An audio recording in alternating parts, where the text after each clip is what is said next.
ಸ್ನೇಹಿತರೆ ನಮಸ್ಕಾರ. ನಾನು ನನ್ನ ಒಂದು ವರ್ಷದ ಹಾಸ್ಟೆಲ್ ಲೈಫು ಓದುವಾಗ ಹೇಗಿತ್ತು ಅಂತ ಹೇಳ್ತೀನಿ. ನಾನು ಸೇರಿದ್ದು 8ನೇ ಕ್ಲಾಸಲ್ಲಿ ಕೇವಲ ಒಂದೇ ವರ್ಷ ಹಾಸ್ಟೆಲ್ ಓದಬೇಕು ಅಂತ. ನನಗೆ ತುಂಬ ಕಷ್ಟ ಅನಿಸಿದ್ದು ಹಾಸ್ಟೆಲ್ ಲೈಫ್. ಯಾಕಂದರೆ ಓದೋದೇನು ಓದ್ತಾ ಇದ್ದೀನಿ, ಆದರೆ ಫಸ್ಟ್ ಟೈಮು ಊರು ಬಿಟ್ಟು, ಅಪ್ಪ ಅಮ್ಮನ ಬಿಟ್ಟು, ಎಲ್ಲನೂ ಬಿಟ್ಟು ಒಂದು ವರ್ಷ ದೂರ ಇರೋದಿತ್ತಲ್ಲ, ತುಂಬ ಕಷ್ಟ ಆಗಿತ್ತು. ಯಾಕಂದರೆ ಹಾಸ್ಟೆಲಿಂದ ಸ್ಕೂಲ್ ಕೂಡ 1-1.5 ಕಿಲೋಮೀಟ್ರ್ ಇತ್ತು. ನಡ್ಕೊಂಡು ಹೋಗಬೇಕಿತ್ತು, ನಡ್ಕೊಂಡು ಬರಬೇಕಿತ್ತು. ದಿನದಲ್ಲಿ 2 ಟೈಮ್ ಊಟ. 2 ಟೈಮ್ ಅಂದರೆ 3 ಟೈಮ್ ಇರುತ್ತಿತ್ತು. ಬೆಳಗ್ಗೆ 8 ಗಂಟೆ ಮತ್ತು 9:30 ಊಟ, ತಿರ್ಗಾ ನೈಟ್ 8 ಗಂಟೆಗೆ ಊಟ. ಹೀಗಾಗಿಬಿಟ್ಟು 2 ಟೈಮ್ ಊಟ ಆಗ್ತಿತ್ತು. ಮಧ್ಯಾಹ್ನ ಊಟನೇ ಇಲ್ಲ ಸ್ನೇಹಿತರೆ. ಎಲ್ಲರೂ ಊಟ ಮಾಡಬೇಕು ಅಂತ ಕ್ಲಾಸ್ ರೂಮಲ್ಲಿ ಟಿಫಿನ್ಗಳು ಬಿಚ್ಕೊಂಡು ಕೂತಿದ್ರೆ ನಾವು ಸ್ಕೂಲಿಂದ ಆಚೆ ಹೋಗ್ತಿದ್ದೆ. ಯಾಕಂದರೆ ಟಿಫಿನ್ ತರ್ತಾ ಇರಲಿಲ್ಲ.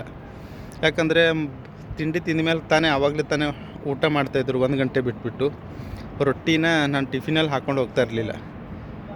ಒಂದು ರೊಟ್ಟಿನ ಏನು ಮಾಡ್ತಾಯಿದ್ವಿ ಅಂದ್ರೆ, ನಮಗೆ ಕೊಟ್ಟಿರುವಂಥ ಪೇಟಿ ಅಂದರೆ ಸಂದೂಕಿನಲ್ಲಿ ತೆಗೆದಿಟ್ಬಿಟ್ಟು ಸ್ಕೂಲ್ ಹೋಗ್ತಾಯಿದ್ವಿ. ಬಂದಮೇಲೆ ತುಂಬ ಹಸಿವಾದಾಗ ಆ ರೊಟ್ಟಿ ತಿಂತಾಯಿದ್ವಿ. ಬಹುಶಃ ಆ ಒಂದು ವರ್ಷ ನನಗೆ ತುಂಬ ಕಲಿಸ್ತು ಲೈಫಲ್ಲಿ. ಹಸಿವು ಅಂದರೆ ಏನು, ಮತ್ತು ಹಣದ ಬೆಲೆಯನ್ನು ಕಲಿಸ್ತು, ಮತ್ತು ತಂದೆ ತಾಯಿ ಪ್ರೀತಿ ಅಂದರೆ ಕಲಿಸ್ತು, ಮತ್ತು ಊರಿನ ಮೇಲೆ ಇದ್ದಂಥ ಪ್ರೀತಿ ಗೌರವ ಅದು ಕಲಿಸ್ತು.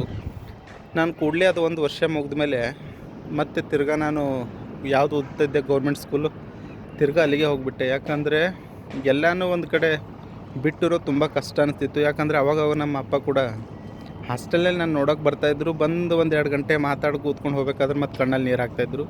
ಎಲ್ಲ ಒಂದು ಕಡೆ ಅವ್ರಿಗೂ ಕೂಡ ನೋವು ಕೊಡ್ತಾಯಿದ್ದೀನಿ ಅಂತ ಅನ್ನಿಸ್ತಾಯಿತ್ತು.